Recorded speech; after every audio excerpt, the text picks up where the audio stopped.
Sorry no lorry. ధాన్యం అమ్ముకునేదెట్ట అంటున్న రైతులు వారాల తరబడి కొనుగోలు కేంద్రాల వద్ద పడిగాపులు. రాష్ట్ర వ్యాప్తంగా అనేక సెంటర్లలో కుప్పలుగా వడ్ల రాశులు. కొన్ని చోట్ల లారీలు లేవంటూ కాంటా వేసేందుకు నిరాకరిస్తున్న నిర్వాహకులు. కొన్న ధాన్యం తరలింపులోనూ రోజుల తరబడి జాప్యం. ట్రాక్టర్ల ద్వారా తరలించుకుందామంటే హమాలీలు లేరంటున్న వైనం. తూకం వేసిన లారీలు లేక.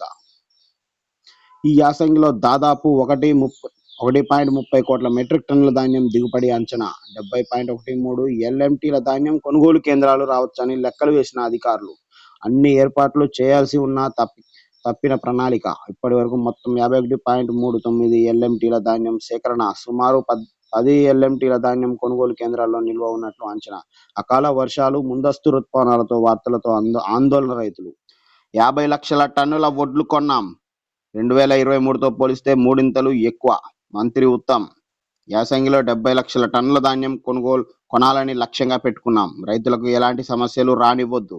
తడిసిన వడ్లు కూడా కొంటాం. రైతు సంక్షేమమే మా ధ్యేయం. కలెక్టర్లతో వీడియో